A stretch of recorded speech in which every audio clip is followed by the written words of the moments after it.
J'ai quitté la maison à 4h11 du matin un mardi, n'emportant rien d'autre qu'un sac de sport et 22 ans de rage refoulée. Mon frère a reçu une voiture pour avoir terminé l'université. J'ai reçu une facture de loyer. Ce soir-là, alors que ma famille fêtait le succès de Rowan avec du champagne et des félicitations, mon père m'a regardé droit dans les yeux et m'a demandé 800 $ par mois pour continuer à vivre dans la maison où j'avais été invisible toute ma vie. Il s'attendait à ce que je souris, acquiesce et paie comme le bon petit paillasson que j'avais toujours été et a eu lieu de cela, je leur ai écrit une lettre. Pas un adieu, mais un reçu pour tout ce qu'ils m'avaient pris, et j'ai disparu avant le lever du soleil. Ils pensaient savoir qui était Vivian Hawthorne. La fille négligée. La déception familiale. Celle qui avait toujours été jusqu'à ce qu'elle se brise. Ils allaient apprendre qu'ils s'étaient trompés sur toute la ligne. Avant de reprendre. J'aimerais savoir d'où vous regardez aujourd'hui, et si vous appréciez ces histoires, assurez-vous d'être abonné. J'aurais dû me douter que quelque chose n'allait pas lorsque ma mère m'a demandé de préparer la bonne porcelaine pour le dîner du dimanche. La famille Hawthorne n'utilisait la porcelaine de Chine qu'en 2 occasions, à Noël et lorsque quelqu'un était sur le point d'apprendre une mauvaise nouvelle. Je m'appelle Vivian Hawthorne et j'avais 22 ans lorsque mon monde s'est fissuré comme un œuf heurtant du béton. Mais les fissures se formaient depuis des années. Des fractures à la racine des cheveux dans ce que tout le monde croyait être un portrait de famille parfait. Grandir dans la maison Hawthorne signifiait apprendre à lire entre les lignes. Mon père, Dean, s'exprimait par des ordres déguisés en suggestions. Ma mère, Marla, perfectionnait l'art de tout dire sans rien dire du tout. Et mon frère Rowan était l'enfant chéri qui ne pouvait pas faire de mal. Même quand il faisait tout de travers. Je me souviens de la première fois où j'ai vraiment compris à quel point Rowan et moi étions différents aux yeux de nos parents. J'avais 14 ans, Rowan en avait 16. Il avait pris la BMW de papa pour une virée avec ses amis et l'avait écrasée dans la boîte aux lettres des Henderson, 3 rues plus loin. Lorsque papa l'a découvert, il n'a pas crié sur Rowan. Au lieu de cela, il s'est tourné vers moi avec ses yeux gris et froids et m'a dit « Pourquoi ne m'as-tu pas dit qu'il préparait ça ? Tu le savais, n'est-ce pas ? » Je ne le savais pas. J'étais dans ma chambre en train de faire mes devoirs, comme d'habitude, mais d'une certaine manière, l'erreur de Rowan est devenue ma faute pour ne pas l'avoir empêché. C'était la première règle que j'avais apprise chez les Hawthorne. Quand Rowan faisait une bêtise, tous les autres étaient responsables de ne pas l'avoir empêché de la commettre. La deuxième règle que j'ai apprise, c'est que les apparences comptent plus que la vérité. Pendant que je travaillais à temps partiel et que je suivais des cours en ligne pour économiser de l'argent, Rowan vivait dans un dortoir de l'université d'État, ses frais de scolarité étant entièrement payés par papa et maman. Lorsque les voisins posaient des questions sur nous, maman rayonnait et disait « Rowan étudie le commerce, et Vivian prend son temps pour comprendre les choses. Je prends mon temps. » Comme si travailler 60 heures par semaine tout en obtenant mon diplôme était une sorte de vacances de luxe. La troisième règle était la plus cruelle. L'amour était conditionnel, et je n'avais pas rempli les conditions. À l'approche de la remise des diplômes de Rowan, j'avais perfectionné l'art d'être invisible. Je gardais la tête baissée. Mes notes élevées et mes rêves suffisamment petits pour tenir dans le coin exigu de notre maison que j'appelais mon foyer. J'avais créé une petite entreprise en ligne qui vendait des bijoux faits à la main, rien d'extraordinaire, mais c'était à moi. Lorsque j'en ai parlé un soir au dîner, mon père m'a regardé par-dessus ses lunettes de lecture et a souri. Je vois que tu joues toujours à faire semblant avec des livres et des travaux manuels. Quand vas-tu te préoccuper sérieusement de ton avenir, Vivian ? Je voulais lui dire que j'étais sérieuse. Je voulais lui montrer mon plan d'affaires, les commentaires de mes clients, mon compte d'épargne en augmentation. Mais Rowan a choisi ce moment pour annoncer qu'il avait été sélectionné pour la liste du doyen, et juste comme ça, la conversation s'est détournée de moi. C'est toujours le cas. Le dîner du dimanche qui a tout changé a commencé comme tous les autres. Rowan était assis à la droite de papa, nous régalant d'anecdotes sur sa dernière année d'études. Maman s'accrochait à chaque mot, posait des questions complémentaires et riait de ses blagues. J'étais assis en face d'eux, coupant mon rôti en morceaux de plus en plus petits, me demandant si quelqu'un remarquerait que j'ai cessé d'assister à ces spectacles. Alors, Rowan, dit papa en posant son verre de vin avec cérémonie. Ta mère et moi avons discuté de ton cadeau de fin d'études. Les yeux de Rowan se sont illuminés. Les yeux de Rowan s'illuminent, tu n'as pas besoin de m'offrir quoi que ce soit, papa. Le diplôme est un cadeau suffisant. Mais sa voix portait ce ton d'anticipation qui signifiait qu'il attendait absolument quelque chose, et quelque chose de grand. Maman a joint les mains, comme si elle assistait à une demande en mariage. Oh, Dean, on lui dit maintenant? Pourquoi pas? Le fils de Rowan. On te donne la Camry. Mais pas l'ancienne. On t'en a acheté une toute neuve. Blanc nacré. Intérieur en cuir. Tout ce qu'il faut. La fourchette m'a échappé des mains et s'est écrasée contre mon assiette. Une nouvelle voiture. Une voiture toute neuve pour Rowan, qui avait écrasé la BMW de papa, qui avait reçu 3 contraventions pour excès de vitesse au cours de l'année écoulée, qui n'avait jamais eu d'emploi de sa vie. Waouh, papa, je te remercie. Merci beaucoup. La voix de Rowan s'est brisée sous l'effet d'une émotion sincère, et pendant un instant, j'ai revu le petit garçon qu'il était, celui qui construisait des forts de couverture avec moi et qui partageait ses bonbons d'Halloween. Tu l'as mérité, mon fils. 4 années de dur labeur. Tu as obtenu ton diplôme avec les honneurs. Nous sommes fiers de toi. Je me suis raclé la gorge. C'est vraiment merveilleux, Rowan. Félicitations. Et je le pensais vraiment. Malgré tout. J'étais heureuse pour mon frère. Mais je n'ai pas pu m'empêcher de demander, alors, qu'est-ce qu'on fait de la vieille Camry? Papa et maman ont échangé un regard. Une de ces conversations télépathiques entre mariés qui se produisent entre 2 battements de cœur. Vivian, dit maman avec précaution, nous voulions t'en parler. Maintenant que Rowan est diplômé et que tu ne vivras plus longtemps à la maison. Qu'est-ce que tu veux dire? Demandai-je, alors qu'une crainte froide s'installait déjà dans mon estomac. Papa s'est adossé à sa chaise, adoptant sa posture de président de conseil d'administration. Tu as 22 ans, Vivian. Il est temps que tu commences à contribuer davantage à la vie de ce foyer. Nous avons décidé que tu devais commencer à payer un loyer. $800 par mois. Le premier dimanche de chaque mois. La pièce est devenue silencieuse. À l'exception du tic-tac de l'horloge antique de maman sur la cheminée. $800. C'était plus de la moitié de ce que je gagnais avec mes 2 emplois combinés. Je ne comprends pas, dis-je à voix basse. Rowan a vécu ici gratuitement jusqu'à ses 22 ans. Il n'a jamais payé de loyer pendant l'été ou les vacances d'hiver. Rowan était à l'université, a dit papa, comme si cela expliquait tout. Moi aussi, je suis à l'université. J'obtiens mon diplôme en ligne. C'est différent et tu le sais. Les cours en ligne ne sont pas la même chose qu'une vraie expérience universitaire. De plus, Rowan était concentré sur ses études. Tu travailles, ce qui veut dire que tu peux te permettre de contribuer. La logique était tellement tordue que j'en avais la tête qui tournait. J'étais puni pour avoir travaillé, pour avoir été responsable, pour avoir essayé de faire quelque chose de ma vie sans leur aide. Quand voulez-vous que cela commence? Ai-je demandé. Dimanche prochain. Premier paiement. Et Vivian? La voix de papa avait cette nuance qui signifiait que la conversation était terminée. Noni gauche chiaxin. C'est comme ça que ça va se passer. J'ai regardé maman, espérant un signe de soutien, une reconnaissance de l'injustice de la situation. Elle étudiait attentivement sa manucure, ses lèvres formant une fine ligne. Tu ne trouves pas ça bizarre du tout? Lui ai-je demandé directement. Elle a enfin levé les yeux, pendant un instant, j'ai cru y lire quelque chose comme du regret. Puis elle a redressé les épaules et m'a dit, ton père a raison, ma chérie. Il est temps pour toi de grandir.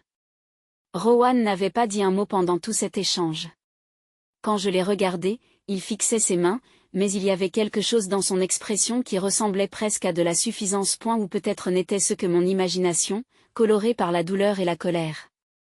$800, ai-je répété. Dimanche prochain. C'est exact, a dit papa. Il a levé son verre de vin et l'a brandi. Un toast au nouveau départ. À l'avenir radieux de Rowan et aux nouvelles responsabilités de Vivian. Ils ont trinqué pendant que j'étais assise là, mon monde implosant tranquillement. J'avais envie de crier. Je voulais renverser la table et partir en trombe. Je voulais leur dire exactement ce que je pensais de leur logique tordue et de leur favoritisme cruel. Au lieu de cela, j'ai fait ce que j'avais toujours fait dans la maison des Hawthorne. J'ai souri poliment, je me suis excusé pour faire la vaisselle et je n'ai rien dit du tout. Mais alors que je me tenais devant l'évier de la cuisine, lavant la bonne chine à la main pendant que ma famille riait dans la salle à manger, quelque chose a changé en moi. Une voix discrète dans ma tête m'a dit, tu n'es pas obligée de vivre comme ça. J'avais toujours été la bonne fille, celle qui ne faisait pas de vagues, qui absorbait sans se plaindre tous les affronts et toutes les injustices. Mais là, avec de l'eau de vaisselle jusqu'au poignet et les rires de mon frère résonnant dans la pièce voisine, j'ai réalisé qu'être bonne ne m'avait mené nulle part, si ce n'est à être piégée. Et la nuit, je m'allongeais dans mon lit, regardant le plafond, faisant des calculs dans ma tête. $800 pour le loyer, plus mes autres dépenses, moins les revenus de mes 2 emplois. Les chiffres ne fonctionnaient pas même si je faisais des heures supplémentaires, même si j'arrêtais d'acheter tout ce qui n'était pas absolument nécessaire, je ne pouvais pas y arriver et économiser de l'argent pour mon avenir. À moins de faire un tout autre choix. Je n'ai jamais été du genre dramatique. Je n'étais pas la sœur qui claquait les portes, hurlait ou menaçait de s'enfuir. Mais alors que l'horloge sonnait minuit et que j'écoutais la maison se tasser autour de moi, j'ai commencé à planifier. Le lundi matin est arrivé avec la gaieté artificielle que Marla Hawthorne portait comme un parfum de luxe. Elle fredonnait en préparant le café, embrassait papa à la porte et me rappelait que nous devions nous asseoir et régler les détails de mon nouvel arrangement financier. J'ai acquiescé et joué le rôle de la fille dévouée pendant 6 jours de plus. Mais à l'intérieur, je préparais méthodiquement ma disparition. J'ai commencé par les choses pratiques. Je me suis renseignée sur les horaires et le prix des billets des lévriers. J'ai calculé exactement combien d'argent j'avais économisé et jusqu'où il pouvait me mener. J'ai dressé une liste de tout ce que je possédais et qui avait de l'importance pour moi, et j'ai été surpris par sa brièveté. Les objets les plus importants n'étaient pas du tout des choses, mais plutôt ce qu'ils représentaient. Mon ordinateur portable, qui contenait mes dossiers professionnels et le début de ma vraie vie. Une petite boîte à bijoux qui avait appartenu à ma grand-mère et que je gardais cachée au fond de mon placard. Et surtout, un ensemble de journaux reliés en cuir qui avait également appartenu à ma grand-mère, Evelyn Hawthorne. Tout le monde pensait que ces journaux avaient été perdus après la mort de grand-mère Evelyn, il y a 3 ans. J'avais fait grand cas de leurs recherches, affirmant qu'ils contenaient d'importants éléments d'histoire familiale qui devaient revenir à Rowan, l'aîné des petits-enfants. Mais je les avais trouvés en premier, rangés dans une malle de son grenier, et quelque chose m'avait dit de les garder cachés.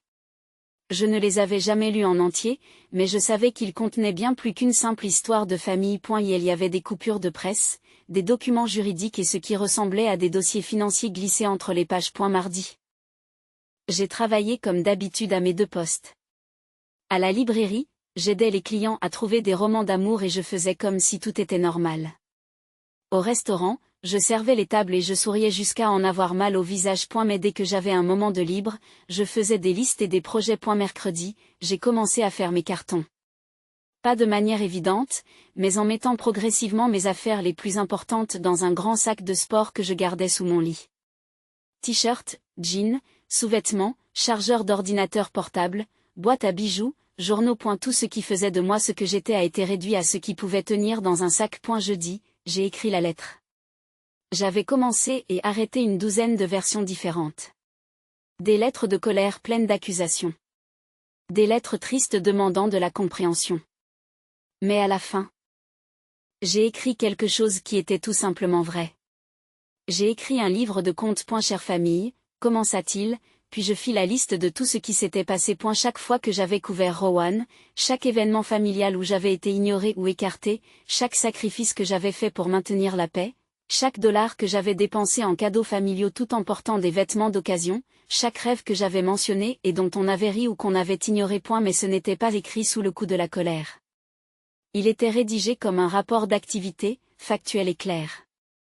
Au bas de la page, j'ai fait un simple calcul. Combien d'argent j'avais apporté au ménage au fil des ans sous forme de cadeaux, de courses que j'avais achetées, de factures que j'avais aidé à payer lorsque l'argent était rare. Le chiffre était plus élevé que je ne l'avais imaginé. J'ai terminé la lettre par une phrase. Vous ne me trouverez pas si je ne veux pas être trouvé. Je ne l'ai pas signé. Je ne l'ai pas signé, je n'en avais pas besoin. Vendredi, j'ai donné mon préavis pour les 2 emplois. Je leur ai dit que je changeais d'école et que je déménageais pour des raisons familiales. Mes supérieurs étaient désolés de me voir partir, ce qui représentait plus de reconnaissance que je n'en avais eu à la maison depuis des mois. Samedi, je n'arrivais pas à manger. Au dîner, j'ai poussé la nourriture dans mon assiette pendant que Rowan parlait de sa cérémonie de remise des diplômes et de ses entretiens d'embauche. Papa était d'humeur expansive et donnait des conseils sur la négociation des salaires et l'évolution de la carrière. Maman m'a demandé si je voulais l'accompagner pour acheter une nouvelle robe pour la cérémonie de remise des diplômes de Rowan. Je ne peux pas, ai-je répondu. Je dois travailler. Bien sûr que tu dois travailler, a dit papa, sans lever les yeux de son journal. Travailler, travailler, travailler. C'est tout ce que tu fais, Vivian. Tu devrais essayer de t'amuser de temps en temps. S'il savait que dans moins de 12 heures, je serais partie. Cette nuit-là, je n'ai pas dormi. J'étais allongée dans mon lit, écoutant les bruits de ma famille qui s'installaient pour la nuit, le ronflement de papa au bout du couloir, le programme de télévision de maman en fin de soirée qui passait doucement. La musique de Rowan s'infiltrait à travers les murs fins. À 3h30 du matin, je me suis habillée. Un jean, des chaussures confortables, un sweatshirt à capuche. J'ai pris mon sac de voyage et j'ai jeté un dernier coup d'œil à ma chambre. De toute façon, elle n'avait jamais vraiment été la mienne. Les murs étaient toujours peints du rose pâle que maman avait choisi quand j'avais 7 ans. Et la plupart des meubles avaient été achetés à d'autres membres de la famille. Il n'y avait rien ici qui puisse me manquer. J'ai descendu les escaliers dans l'obscurité, en évitant la 3e marche qui grinçait toujours et la lame de parquet mal fixée près de la porte de la cuisine. Dans la faible lumière des lampadaires, j'ai laissé ma lettre sur la table de la cuisine, où maman la trouverait avec son café du matin. Puis j'ai franchi la porte d'entrée et ne me suis jamais retournée. Et la gare routière était presque vide à 4h11. Il n'y avait que moi, un agent de sécurité à l'air fatigué et une femme avec 2 jeunes enfants qui n'arrêtaient pas de regarder l'horloge et de consulter son téléphone. J'ai acheté un billet pour une ville située à 4 États, j'ai payé en liquide et je me suis installée pour attendre. Lorsque le bus est sorti de la gare, j'ai regardé ma ville natale disparaître dans l'obscurité des fenêtres. J'aurais dû avoir peur. J'aurais dû me sentir coupable. Au lieu de cela, j'ai ressenti quelque chose que je n'avais pas connu depuis des années, la liberté. J'avais planifié ma destination avec soin. Helena Morrison vivait dans une ville universitaire de taille moyenne où je pouvais facilement me fondre dans la masse. Elle était ma marraine, même si je ne l'avais pas vue depuis mon enfance. Plus important encore, c'était quelqu'un que papa ne pouvait ni manipuler ni intimider. Helena était la meilleure amie de grand-mère Evelyn, d'après mes souvenirs, elle était farouche et indépendante, ce qui mettait papa mal à l'aise. Il y avait eu une sorte de brouille entre Helena et mes parents quand j'avais une dizaine d'années. Quelque chose à propos de la propriété familiale et de l'héritage, bien que je n'ai jamais été informée des détails. Tout ce que je savais, c'est que le nom d'Helena n'était plus mentionné dans la maison Hawthorne, ce qui faisait d'elle la bonne personne à appeler. Le voyage en bus dura 11 heures, avec des arrêts dans des petites villes dont je ne reconnaissais pas le nom. Je somnolais légèrement, m'appuyant contre la fenêtre et regardant les terres agricoles défiler. Vers la 6e heure, j'ai allumé mon téléphone suffisamment longtemps pour envoyer un seul message à Helena. C'est Vivian Hawthorne. Je suis en route pour venir te voir. Je t'expliquerai en arrivant. Puis j'ai éteint le téléphone. Je ne voulais pas voir les inévitables appels et messages de la maison. Pas encore. Helena m'attendait à la gare routière, même si je ne lui avais pas dit quel bus je prenais. Elle était exactement comme dans mes souvenirs, mais plus âgée. Des cheveux argentés tirés en arrière dans un chignon soigné. Des yeux bleus vifs derrière des lunettes à monture métallique et une expression qui suggérait qu'elle ne souffrait pas volontiers les imbéciles. Vivian, dit-elle simplement, tu as une tête d'enfer. Bonjour, Helena. Je suis désolée de me présenter comme ça. Non, tu ne le es pas. Et tu ne devrais pas l'être. Viens, on va te ramener à la maison. La maison d'Helena était tout ce que la maison des Hawthorne n'était pas: chaleureuse, encombrée et vivante, remplie de livres, de plantes et d'œuvres d'art choisies par amour plutôt que par statut. Elle m'a préparé du thé et des toasts et n'a posé aucune question jusqu'à ce que je sois prête à parler. Lorsque j'ai fini par lui parler de la demande de loyer et de ma décision de partir, Helena m'a écoutée sans m'interrompre. Lorsque j'eus terminé, elle resta silencieuse pendant un long moment.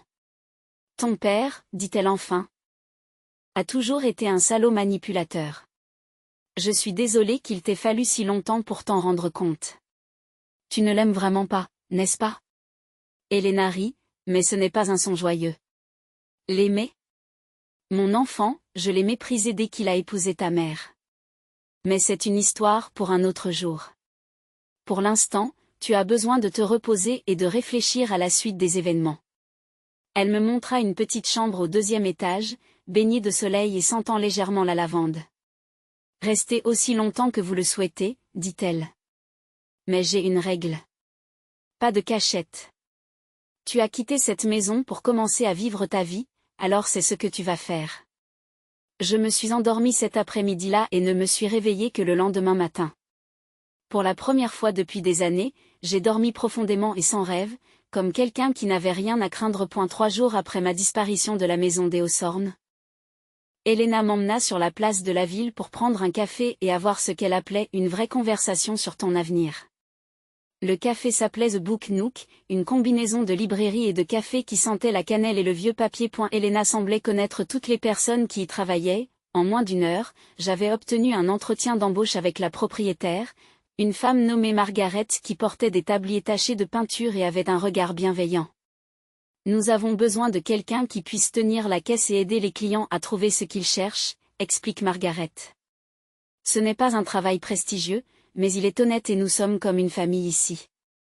Une famille. Le mot avait pris un nouveau sens depuis que j'avais quitté la maison. En regardant les clients flâner tranquillement et les employés discuter entre eux. Je me suis rendu compte que je me sentais plus en famille que dans la maison des Hawthorne. Ce soir-là, Elena a préparé le dîner pendant que je m'asseyais à la table de sa cuisine, les journaux de ma grand-mère étalés devant moi. J'avais eu peur de les lire auparavant, n'étant pas sûre de vouloir connaître les secrets de famille qu'ils pouvaient contenir. Mais la distance m'avait permis de prendre du recul et j'étais enfin prête à connaître la vérité. Quelque chose d'intéressant, demande Elena en jetant un coup d'œil par-dessus mon épaule. Je n'en suis pas encore sûre. Il y a beaucoup de documents financiers mélangés à ces entrées régulières. Des relevés bancaires, des documents juridiques, des choses que je ne comprends pas vraiment. Elena posa sa cuillère en bois et vint s'asseoir à côté de moi. Puis-je? J'ai poussé l'un des journaux vers elle. Elle l'a ouvert avec soin, passant ses doigts sur l'écriture soignée de ma grand-mère. Ta grand-mère tenait méticuleusement ses registres, dit Elena. Elle consignait tout, surtout après la mort de ton grand-père. Elle ne faisait pas confiance. Elle s'arrête brusquement. Ne faisait pas confiance à quoi? Elena resta silencieuse un moment, pesant ses mots. Ta grand-mère ne faisait pas confiance à ton père, Vivian. Elle ne l'a jamais fait. Et elle avait de bonnes raisons. Au cours de l'heure qui a suivi, Elena m'a raconté des choses sur ma famille que je ne connaissais pas. Comment papa avait épousé maman non par amour, mais parce que le nom Hawthorne avait du poids dans les milieux d'affaires. Comment il avait progressivement pris le contrôle des finances et des biens immobiliers de la famille. Comment ma grand-mère s'était de plus en plus inquiétée de l'influence qu'il exerçait sur les décisions familiales. Mais le plus important, dit Elena en sortant un document juridique des pages du journal. C'est ceci. Il s'agit d'un document fiduciaire datant d'il y a 3 ans. J'ai reconnu la signature de ma grand-mère au bas du document, ainsi qu'un sceau officiel. Mais le nom du bénéficiaire m'a coupé le souffle. Vivian Rose Hawthorne. Moi, point.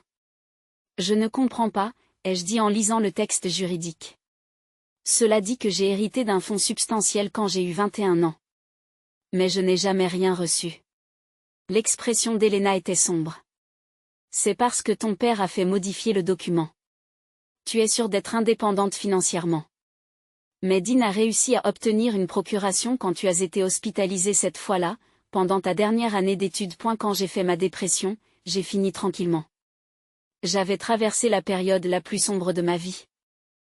Luttant contre la dépression et l'anxiété tout en essayant de suivre mes études et mon travail. J'ai passé 2 semaines dans un établissement psychiatrique pour obtenir l'aide dont j'avais besoin pour stabiliser ma santé mentale.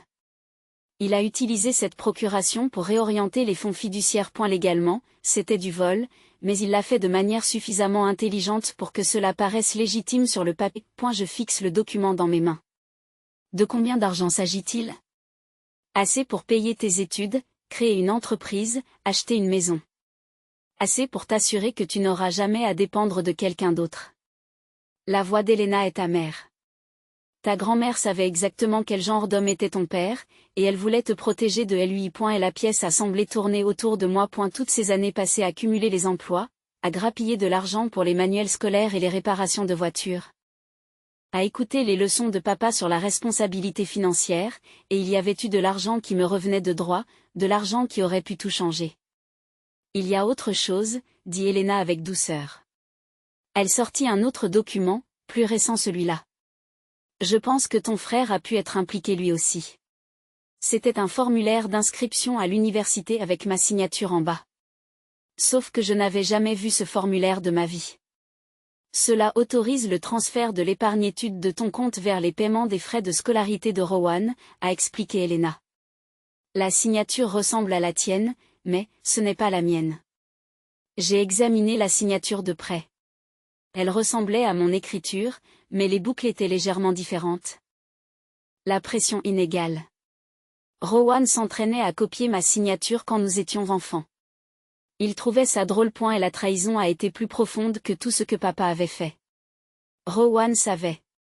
Il devait savoir qu'il utilisait de l'argent qui m'appartenait, de l'argent que notre grand-mère avait spécifiquement mis de côté pour mon avenir. Elena a traversé la table et m'a serré la main. Je suis désolée, ma chérie. Je sais que c'est beaucoup à digérer. Qu'est-ce que je peux faire? J'ai demandé. A-t-il un moyen de récupérer l'argent? C'est possible. Je connais un avocat spécialisé dans ce genre d'affaires. Il s'appelle Archer de Lanay et il a aidé d'autres familles à faire face à des abus financiers et à des fraudes. Mais ce ne sera pas facile, et ce ne sera pas rapide. Cette nuit-là, je n'ai pas pu dormir. Je n'arrêtais pas de penser à toutes les fois où je m'étais sentie coupable de ne pas pouvoir contribuer davantage aux dépenses familiales. À toutes les fois où je m'étais demandé si j'étais paresseuse ou démotivée parce que je n'arrivais pas à avancer sur le plan financier. Et la vérité, c'est que j'ai été sabotée dès le départ. Mais à côté de la colère et de la douleur, j'ai ressenti quelque chose d'autre, de la détermination. Pour la première fois de ma vie, j'avais un ennemi clair contre lequel me battre. Non pas contre mon insuffisance ou ma malchance, mais contre un vol délibéré et calculé. Le lendemain matin, Elena me conduisit au bureau d'Archer de Lanay. Il était plus jeune que je ne m'y attendais, peut-être la quarantaine, avec des tempes grisonnantes et le genre d'attitude calme qui vous donne immédiatement l'impression d'être en confiance. Des cas comme celui-ci sont plus fréquents qu'on ne le pense, m'a-t-il dit après avoir examiné les documents. Les membres de la famille qui ont une procuration abusent souvent de cette autorité. En particulier lorsque des biens importants sont en jeu. Quelle est la mauvaise nouvelle? Ai-je demandé. Cela va prendre du temps et votre famille ne va pas apprécier. Es-tu prêt à ce qu'ils se défendent? J'ai pensé aux yeux gris et froids de papa et à son talent pour faire en sorte que les gens se sentent petits. J'ai pensé aux commentaires passifs-agressifs de maman et à sa capacité à déformer n'importe quelle situation pour en faire la victime. J'ai pensé au sourire narquois de Rowan lors du dîner du dimanche, lorsque papa avait exigé l'argent du loyer.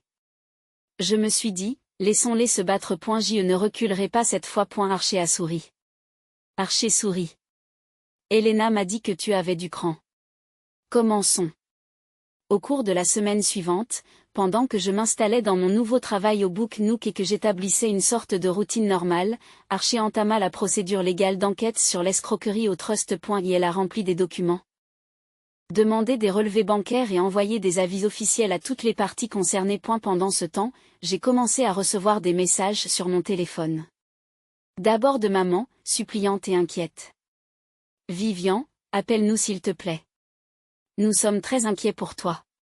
Peu importe ce qui ne va pas, on peut s'en sortir. Puis de papa, autoritaire et exigeant. Ce comportement puéril doit cesser immédiatement. Tu mets la famille dans l'embarras. Rentre à la maison maintenant, et nous oublierons tout ça. Enfin, Rowan. Vive, c'est quoi ce bordel? Maman n'arrête pas de pleurer et papa est furieux. Qu'est-ce que tu as dit dans cette lettre? Rappelle-moi, d'accord? Je n'ai répondu à aucun d'entre eux. Mais j'ai observé de loin ma disparition, qui a commencé à affecter leur monde soigneusement construit. Maman a publié des messages sur les réseaux sociaux pour demander si quelqu'un m'avait vu. En précisant qu'il s'agissait d'une affaire familiale urgente. Papa a commencé à appeler mes anciens collègues et amis pour essayer de me retrouver. L'événement le plus intéressant est survenu lorsque Rowan a été arrêté pour conduite en état d'ivresse. Elena m'a montré l'article de presse en ligne. Un diplômé de l'université locale arrêté pour conduite en état d'ivresse. Il y avait la photo de Rowan, jeune et effrayé, qui ne ressemblait en rien au Golden Boy qui s'était assis à la droite de papa. C'est un moment intéressant, observe Elena. On dirait que la famille est en train de s'effondrer sans que tu sois là pour servir de bouc émissaire. Elle avait raison. Pendant des années, j'ai absorbé tous les dysfonctionnements de la famille, aplanissant les conflits et assumant les responsabilités qui ne m'incombaient pas. Sans moi pour remplir cette fonction. Les fissures dans leur fondation commençaient à apparaître. Mais je n'étais pas encore prête à me sentir victorieuse. Il y avait encore trop de travail à faire, trop de secrets à découvrir, trop de récompenses à obtenir, trop de torts à réparer. 2 semaines après mon départ, une femme m'a contactée par l'intermédiaire de mon ancien compte de médias sociaux. Elle s'appelait Nadine et disait être l'ex-petite amie de Rowan à l'université. Je sais que c'est bizarre, mais j'ai entendu dire que ta famille te cherchait et j'ai pensé que tu devais savoir certaines choses sur ton frère. Pouvons-nous nous rencontrer dans un endroit privé ? Nous avons convenu d'un rendez-vous dans un café de la ville voisine. Nadine était une petite brune aux yeux intelligents et à l'énergie nerveuse qui me faisait penser à un oiseau prêt à s'envoler. Je suis sortie avec Rowan pendant environ 6 mois l'année dernière, explique-t-elle en remuant distraitement son café au lait. Il me parlait parfois de toi. Il se sentait coupable de quelque chose qui impliquait de l'argent qui était censé être le tien. Est-ce qu'il a dit quoi en particulier ? Pas exactement, mais il buvait beaucoup quand il se sentait coupable, et il parlait plus quand il buvait. Un soir, il a dit que ton père lui avait fait signer des papiers qu'il ne comprenait pas vraiment, mais que cela signifiait que l'argent de ton université allait à ses frais de scolarité. Mon cœur bat la chamade. A-t-il dit autre chose ? Nadine a sorti son téléphone. J'ai enregistré certaines de nos conversations. Je sais que cela semble terrible. Mais Rowan pouvait être manipulateur. J'ai commencé à enregistrer des choses pour garder une trace de ce qui était vrai et de ce qui ne l'était pas. Elle hésite. Il y a quelque chose que je pense que tu dois entendre. Elle passe à l'enregistrement. La voix de Rowan était embrouillée par l'alcool, mais ses mots étaient assez clairs. Papa dit que l'argent de la famille doit aller à la réussite de la famille, et je suis l'histoire de la réussite. Mais Vivian travaille si dur, Médine. Elle travaille plus dur que je ne l'ai jamais fait. Parfois, je pense à lui dire, mais papa me tuerait. Et elle dit qu'elle n'est pas prête pour ce genre de responsabilité, qu'elle les gâcherait de toute façon. Mais je sais que ce n'est pas vrai.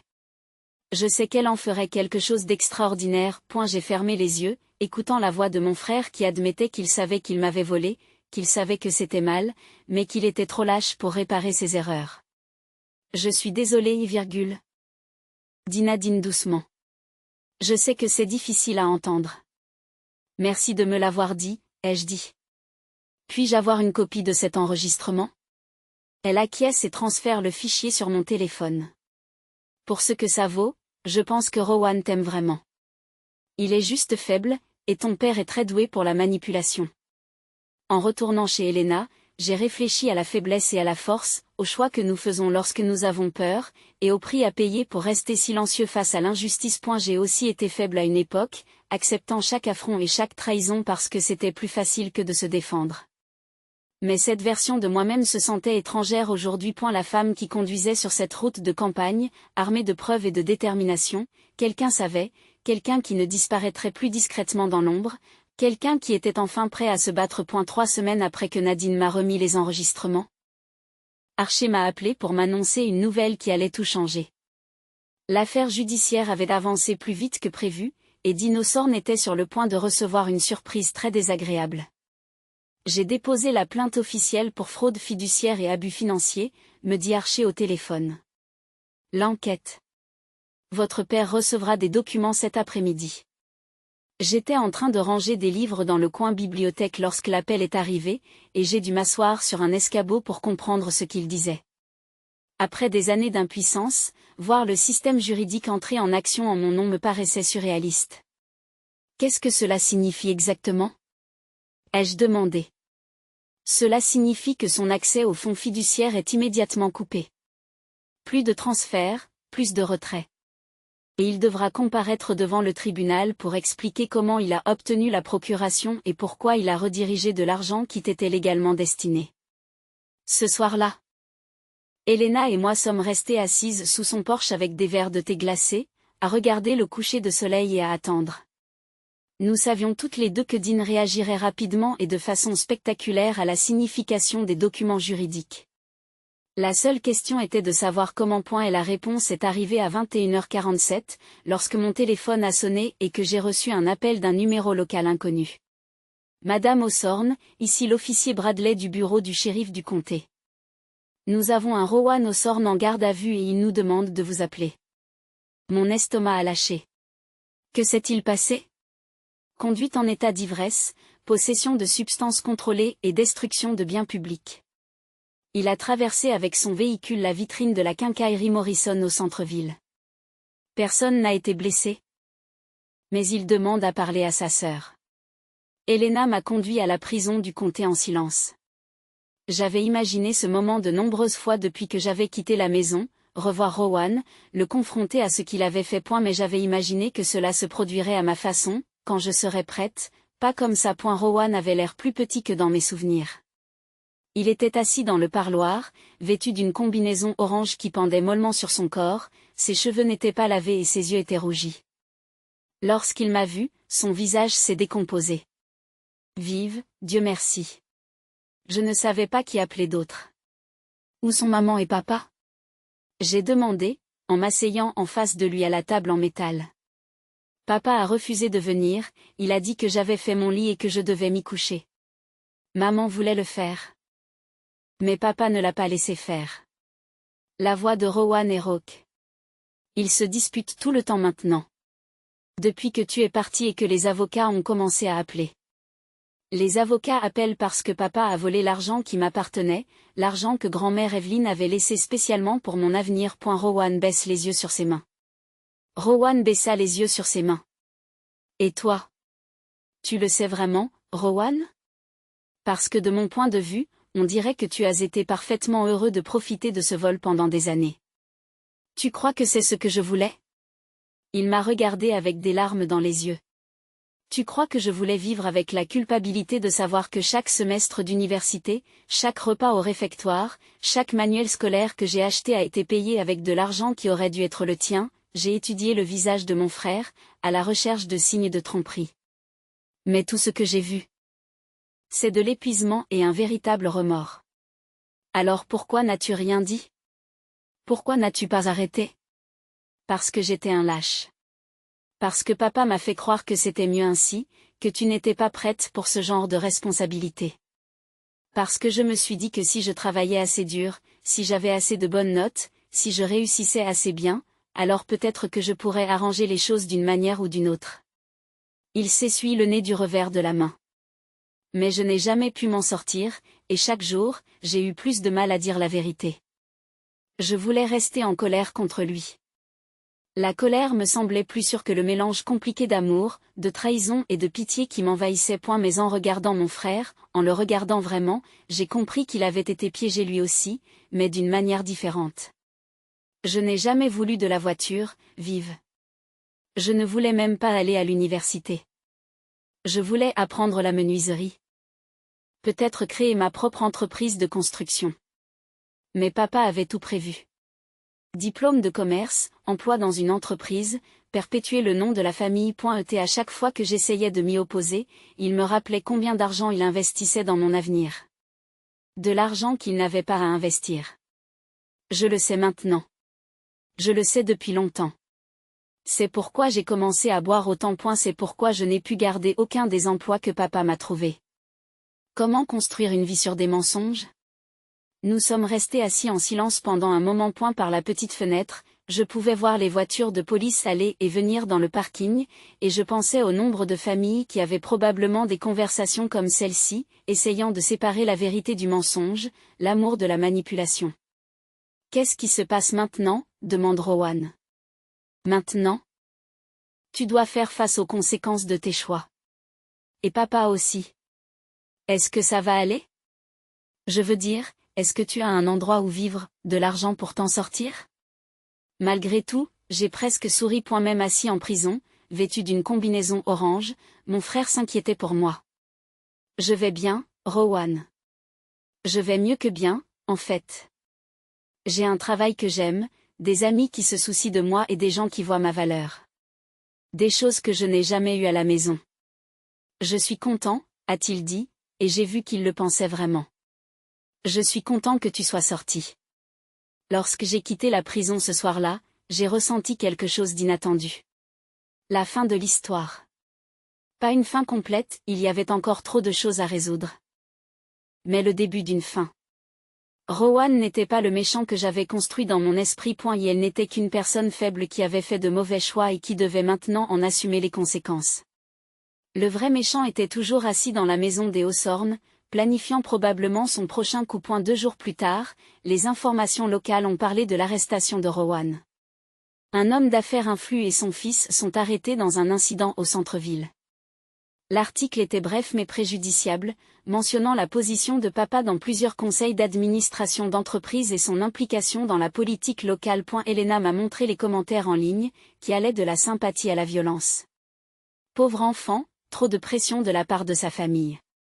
Ce garçon riche et gâté est enfin confronté à la réalité. Tel père, tel fils. La corruption est dans cette famille. Ce dernier commentaire s'est avéré prophétique. À la fin de la semaine, les ennuis judiciaires de papa lui ont coûté son poste au sein du conseil d'administration de Lakefield Industries, le plus grand employeur de notre ville natale. L'entreprise a publié une déclaration sur le maintien des normes éthiques les plus élevées et sur la nécessité pour les membres du conseil d'administration d'adopter un comportement approprié. J'ai appris le licenciement de mon père par Margaret, à la librairie, qu'il a appris par une cliente dont le mari travaillait chez Lakefield. Apparemment, il ne s'agissait pas seulement d'une affaire juridique. Margaret m'a raconté cela alors que nous déballions une cargaison de nouveaux romans. Il y avait déjà des questions sur certaines de ses relations d'affaires. Cela leur a donné l'excuse dont ils avaient besoin. Ce soir-là, alors que je fermais la boutique, mon téléphone a sonné. Le numéro de maman s'est affiché sur l'écran. Après un moment d'hésitation, j'ai répondu. Vivian? Oh, Dieu merci. Chérie, il faut qu'on parle. La voix de maman était différente de celle dont je me souvenais. Plus petite, plus fragile. Le papillon social confiant qui avait organisé des dîners et des déjeuners de charité avait disparu, remplacé par quelqu'un qui avait l'air perdu et effrayé. Bonjour, maman. On peut se retrouver quelque part? S'il te plaît? Il y a des choses que tu dois savoir, des choses que j'aurais dû te dire il y a des années. Contre mon gré, j'ai accepté de la rencontrer dans un restaurant à 2 villes d'ici. Elle était déjà là quand je suis arrivée, dans un coin de la cabine, les mains enroulées autour d'une tasse de café. Elle avait l'air plus âgée, plus mince, comme quelqu'un qui n'avait pas bien dormi ou mangé. Vous avez l'air en forme, dit-elle lorsque je m'assois en face d'elle. En bonne santé? Heureuse même. Je suis heureuse, maman, pour la première fois depuis des années. Maman a hoché la tête, les larmes aux yeux. Je suis contente. Je suis tellement contente. Elle a fouillé dans son sac et en a sorti une petite boîte en carton. Je t'ai apporté quelque chose. Des choses qui auraient dû t'appartenir depuis longtemps. Dans la boîte, il y avait des lettres. Des dizaines, toutes adressées à moi dans l'écriture caractéristique de ma grand-mère. Elle t'a écrit tous les mois après avoir déménagé dans le centre d'aide à la vie autonome, a expliqué maman. Des cartes d'anniversaire, des cartes de Noël, des mots pour penser à toi. Dean disait que ça te ferait de la peine de les recevoir, que tu étais trop occupé avec l'école et le travail pour t'occuper des divagations d'une vieille femme. J'ai tiré l'une des lettres au hasard. Elle était datée de 6 mois seulement avant la mort de grand-mère Evelyne. Et elle était pleine d'encouragement pour mes cours en ligne et ma petite entreprise, de fierté pour mon éthique de travail, et de questions gentilles sur mes rêves pour l'avenir. Elle connaissait mon entreprise. Elle était au courant de tout. Elle a gardé une trace de toi à travers Elena et à travers moi quand j'ai été assez courageuse pour lui dire la vérité. La voix de maman s'est brisée. Elle t'aimait tellement, Vivian. Elle était si fière de la femme que tu devenais. La dernière lettre de la boîte était différente des autres. Elle était scellée et marquée pour n'être ouverte que si Dean essayait de prendre ce qui t'appartient. Les mains tremblantes, j'ai brisé le sceau et déplié la lettre. Les mots de ma grand-mère étaient clairs et directs. Ma très chère Vivian, si tu lis ceci, c'est que mes pires craintes au sujet de ton père se sont réalisées. Dean Osorn n'est pas l'homme qu'il prétend être. Il a épousé ta mère pour ses relations et l'argent de sa famille. Et il a passé 25 ans à prendre systématiquement le contrôle de biens qui n'ont jamais été les siens. Le fonds fiduciaire que j'ai créé pour toi n'est qu'une partie de ce qu'il a volé. Il y a des titres de propriété, des comptes d'investissement et des intérêts commerciaux qui appartiennent légitimement à ta mère, mais Dean l'a manipulé pour qu'elle les lui cède. S'il vient chercher votre confiance, combattez-le. Vous avez le droit de reprendre ce qui vous a été volé. Il n'est pas celui qu'il prétend être, et tu es plus forte que tu ne le penses. J'ai levé les yeux vers maman, qui me regardait avec des sourcils rouges. Tu étais au courant de cette lettre? Pas le contenu, mais je savais qu'elle avait laissé des instructions. Et Vivian avait raison. Sur toute la ligne. J'ai été tellement lâche, tellement bête. Je l'ai laissé me convaincre que je ne pouvais pas gérer mes affaires. Que j'avais besoin de lui pour prendre toutes les décisions financières. Mais j'ai rencontré un avocat et je vais demander le divorce. Maman, non, laisse-moi finir. J'ai échoué en tant que mère. Je t'ai laissé tomber en tant que parent. Je suis restée là à regarder Dean miner ta confiance et voler ton héritage, et je me suis dit que c'était pour le mieux parce que j'avais peur de faire des vagues. Mais je ne peux plus vivre avec ça. Je ne peux plus vivre avec lui. Nous avons parlé pendant 3 heures dans ce restaurant. Maman m'a raconté des choses que je n'avais jamais sues sur son mariage, sur la lente érosion de son indépendance, sur la façon dont Dean l'avait isolé de ses amis et de sa famille qui auraient pu remettre en question son contrôle. Elle s'est excusée encore et encore, et même si ces excuses ne pouvaient pas défaire 22 ans de négligence et d'habilitation, c'était un début. Lorsque nous nous sommes finalement dit au revoir sur le parking. Maman m'a serré dans ses bras plus fort qu'elle ne l'avait fait depuis que j'étais un petit enfant. Je sais que je ne mérite pas le pardon, a-t-elle dit, mais j'espère qu'un jour tu seras prêt à réessayer. À tes conditions, cette fois. 6 semaines après avoir quitté la maison, je suis finalement revenue. Mais je ne suis pas partie sans bruit, et je ne suis pas partie seule. La tempête qui m'a ramenée était à la fois littérale et métaphorique. Un orage de fin de printemps avait coupé l'électricité dans 3 comtés, et le toit de Helena avait été légèrement endommagé. Alors que nous attendions l'équipe de réparation, j'ai pris une décision qui s'imposait à moi depuis des jours. Je dois rentrer, ai-je dit à Helena alors que nous regardions la pluie s'abattre sur les fenêtres de sa cuisine. Pas pour rester, pas pour me réconcilier, mais pour en finir. Helena a étudié mon visage à la lumière de la lampe. Es-tu sûre d'être prête? Je ne serai jamais prête. Mais je suis assez forte maintenant, et c'est ce qui compte. Archie a accepté de nous retrouver à la maison Osorn. Il a apporté des copies de tous les documents juridiques, des dossiers financiers et des preuves que nous avions rassemblées. Votre père a reçu des documents l'obligeant à se présenter au tribunal la semaine prochaine, a-t-il expliqué alors que nous étions assis dans sa voiture à l'extérieur de la maison de mon enfance.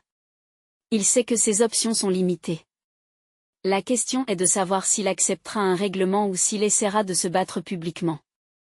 La maison semblait plus petite que dans mes souvenirs et plus miteuse. Et la pelouse avait besoin d'être tondue et les parterres de fleurs que maman avait toujours entretenus avec tant de soin étaient envahis par les mauvaises herbes. Même dans la tempête.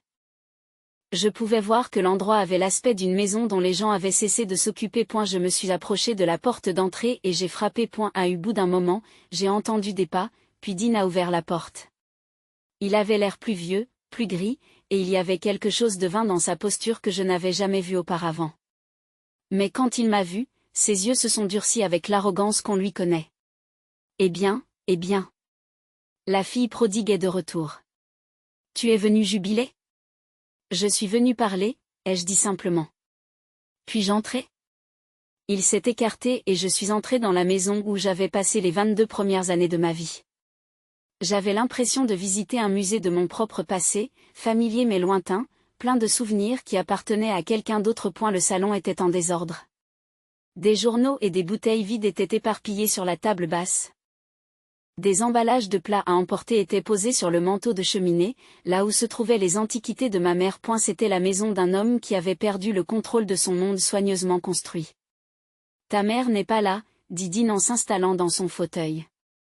Elle a emménagé chez sa sœur pendant que les avocats s'occupaient du divorce. Je sais. Je lui ai parlé. Bien sûr que tu lui as parlé. Tu l'as retourné contre moi aussi, n'est-ce pas? Comme tu as monté Elena contre moi il y a toutes ces années. Je m'assis sur le canapé en face de lui, le même canapé où j'avais fait mes devoirs en l'écoutant vanter les mérites de Rowan. Je n'ai monté personne contre toi, papa.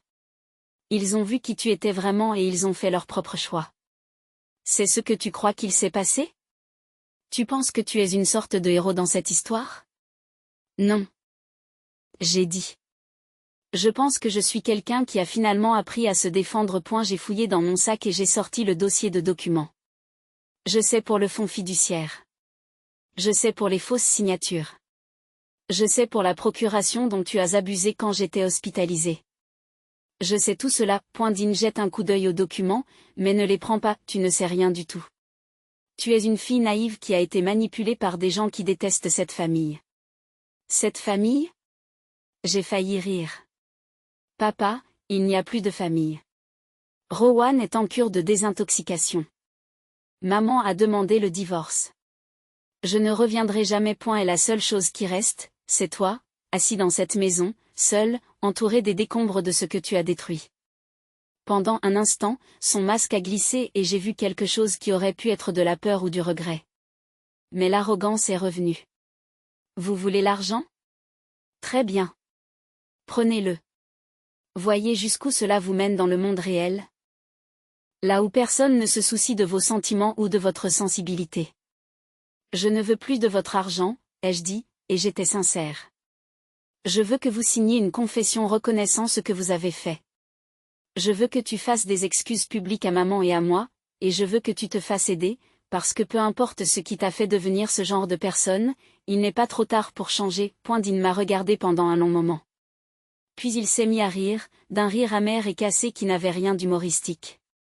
De l'aide. Tu crois que j'ai besoin d'aide? Je suis le seul dans cette famille à avoir jamais eu de l'ambition, de la volonté de réussir. J'ai construit tout ce que nous avions. Je vous ai donné à tous une bonne vie, une vie confortable, et c'est comme ça que vous me remerciez. Tu as construit un mensonge, ai-je dit à voix basse. Et tu nous as appris à vivre dans ce mensonge. Mais les mensonges ne durent pas éternellement. Je me suis levée pour partir, mais sa voix m'a arrêtée à la porte. Tu es toujours la plus intelligente, a-t-il dit, et son ton était différent maintenant. Plus calme, plus honnête.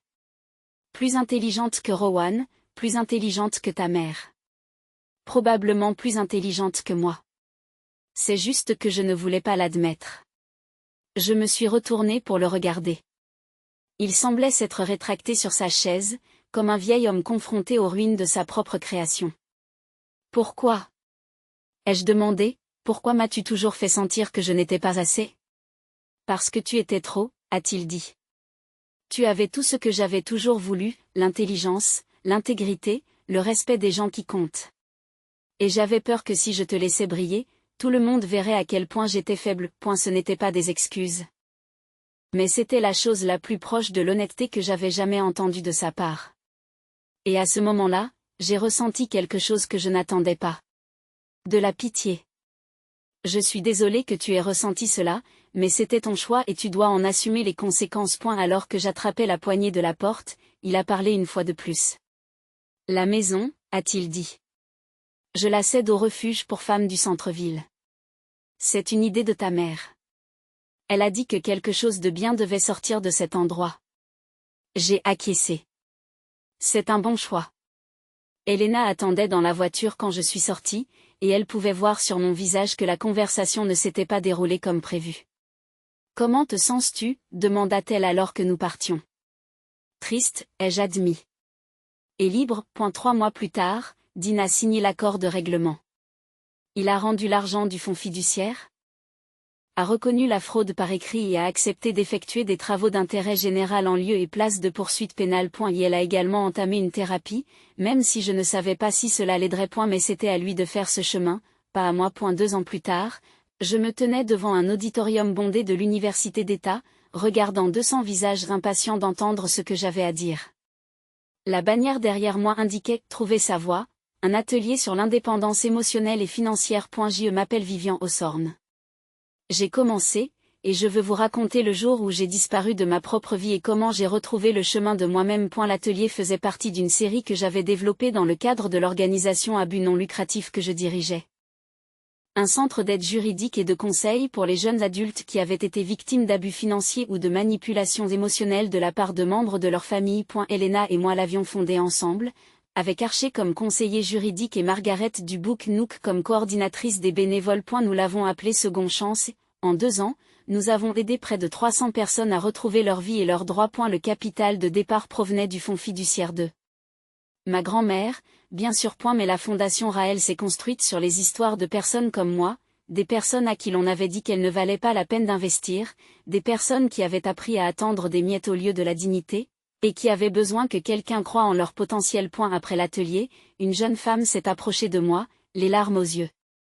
Merci, m'a-t-elle dit. Mes parents ont pris des cartes de crédit à mon nom et ont détruit mon crédit avant même que j'aie 18 ans. Je pensais que j'étais coincée pour toujours, mais en vous écoutant, il y a peut-être de l'espoir. Il y a toujours de l'espoir, lui ai-je dit en lui tendant une carte avec les coordonnées de notre organisation. Et il y a des gens qui vous aideront à vous battre pour ce qui vous appartient. Ces conversations ont eu lieu après chaque atelier, chaque conférence, chaque fois que j'ai raconté mon histoire. Et à chaque fois, on me rappelait pourquoi ce parcours difficile en valait la peine. Rowan était sorti de désintoxication depuis 8 mois et travaillait comme apprenti charpentier dans une ville située à environ 1 heure d'ici. Nous nous parlions au téléphone toutes les 2 semaines. Des conversations prudentes où nous apprenions tous les deux à être frères et sœurs sans la dynamique toxique qui avait défini notre enfance. Elle m'avait écrit une lettre de désintoxication, de vraies excuses qui reconnaissaient ses choix et leur impact. Il avait également mis en place un plan de paiement pour rembourser l'argent qu'il avait utilisé pour ses études, même si je lui avais dit que ce n'était pas nécessaire. C'est nécessaire pour moi, avait-il dit. J'ai besoin d'arranger les choses, même si cela me prend des années. Maman a déménagé dans un petit appartement près de sa sœur et retrouve peu à peu son indépendance.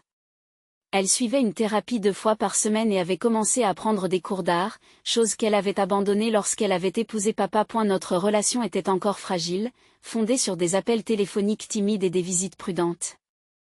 Mais elle était honnête comme elle ne l'avait jamais été auparavant. C'est elle qui avait suggéré de faire don de la maison Ossorne au refuge pour femmes, pour en faire un logement de transition pour les femmes qui sortent d'une relation violente. L'ironie de la situation n'a échappé à aucun d'entre nous, mais c'était une bonne forme de justice. Quant à papa, je ne savais vraiment pas comment il allait. Nous n'avions aucun contact et je n'avais pas l'intention de changer cela. Elena recevait parfois des nouvelles par l'intermédiaire de connaissances communes. Il vivait dans un petit appartement.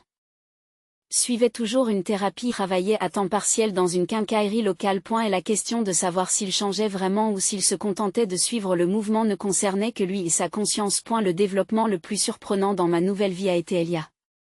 Je l'ai rencontré dans le café où Elena et moi travaillions souvent sur des demandes de subventions pour l'association. C'était un enseignant de 3e année qui venait tous les samedis matins pour corriger des copies et planifier des leçons, et qui commandait toujours la même chose, un café noir et un muffin aux myrtilles. Pendant des semaines, nous avons échangé des hochements de tête polis et des banalités sur le temps qu'il faisait. Puis un jour, il m'a complimenté sur le livre que je lisais, un mémoire sur les traumatismes familiaux et la guérison. Et nous avons discuté pendant 3 heures. Elia était doux d'une manière qui n'avait rien à voir avec la faiblesse. Et elle écoutait sans essayer d'arranger les choses, posait des questions parce qu'il était sincèrement curieux et ne m'a jamais donné l'impression que je devais être performante ou faire semblant d'être quelqu'un d'autre. 6 mois après le début de notre relation, il m'a posé des questions sur ma famille et je lui ai raconté toute l'histoire. Lorsque j'ai terminé, il est resté silencieux pendant un long moment. Je suis désolé que tu aies vécu cela, a-t-il finalement dit, mais je suis reconnaissant que cela t'ait amené à devenir ce que tu es aujourd'hui. C'était exactement ce qu'il fallait dire. Par un chaud dimanche après-midi de la fin du printemps, je me suis retrouvée sur la tombe de ma grand-mère Evelyne pour la première fois depuis son enterrement. J'ai apporté ses lettres, toutes ses lettres. Et je les ai lues à haute voix sous le chêne qui ombrageait sa pierre tombale. Tu avais raison sur toute la ligne, lui ai-je dit. Papa n'était pas celui qu'il prétendait être, mais tu avais aussi raison de dire que j'étais plus forte que je ne le pensais. 1 an plus tard, mes mémoires ont été publiées. The Doctor Who Vanished, une histoire de famille, d'argent et de recherche de sa propre valeur, est devenue un best-seller non pas parce que l'histoire était particulièrement unique, mais parce qu'elle résonnait avec tant de personnes qui avaient vécu des trahisons similaires. Et la tournée du livre a été surréaliste, je me tenais dans les librairies du pays et je parlais au public des pires et des meilleurs moments de ma vie. Mais chaque événement m'a apporté de nouveaux liens, de nouvelles histoires, de nouveaux rappels que la guérison était possible et que le courage était contagieux. Et la dernière étape de la tournée s'est déroulée chez moi, dans la librairie où j'avais commencé à reconstruire ma vie. Margaret m'a présenté à l'auditoire, dont beaucoup m'avaient connue lorsque je n'étais qu'une fille tranquille qui rangeait des livres et préparait des cafés au lait. Je voudrais terminer ce soir par une phrase que ma grand-mère m'a écrite, ai-je dit en regardant les visages familiers. Parfois, c'est en disparaissant que l'on se fait voir. En signant des livres par la suite, j'ai réalisé que la fille effrayée et invisible qui avait quitté cette ville il y a 2 ans était vraiment partie. À sa place, il y avait une femme qui connaissait sa valeur, qui utilisait sa voix, qui avait appris que la meilleure façon de se venger des gens qui essaient de vous diminuer est de briller si fort qu'ils ne peuvent plus vous ignorer. Ce soir-là, je suis passée devant l'ancienne maison Hawthorne. Elle avait été transformée en quelque chose de magnifique, des lumières chaudes à chaque fenêtre, un terrain de jeu dans l'arrière-cour, des jardinières fleuries. Et la porte d'entrée était rouge et indiquait Evelyn House, une maison de transition pour les femmes et les enfants. Je me suis garée de l'autre côté de la rue et j'ai regardé les familles se déplacer à l'intérieur, les femmes qui repartaient à zéro, les enfants qui apprenaient que les maisons pouvaient être des espaces sûrs. Ma grand-mère aurait aimé savoir que son nom était associé à la guérison plutôt qu'au mal. Alors que je rentrais chez moi, dans la petite maison que je partageais avec Elia, que je passais devant le bureau de l'association où nous changions des vies, un cas à la fois, que je passais devant le café où Elena et moi planifions notre prochaine expansion, j'ai repensé à la note que j'avais laissée sur la table de la cuisine le soir où j'avais disparu. Vous ne me trouverez pas, à moins que je ne veuille être trouvé. C'était une menace. Une façon de garder le contrôle dans une situation où je me sentais impuissant. Mais il s'est avéré que c'était tout autre chose, une promesse à moi-même que je ne serais plus jamais quelqu'un que l'on pourrait perdre, négliger ou sous-évaluer. Je m'étais trouvé, et je ne disparaîtrai plus jamais. Et si les personnes qui vous ont élevé étaient celles-là même qui vous volaient votre avenir, parfois, disparaître est le seul moyen d'être enfin vu. Abonnez-vous pour recevoir d'autres histoires de courage et de transformation.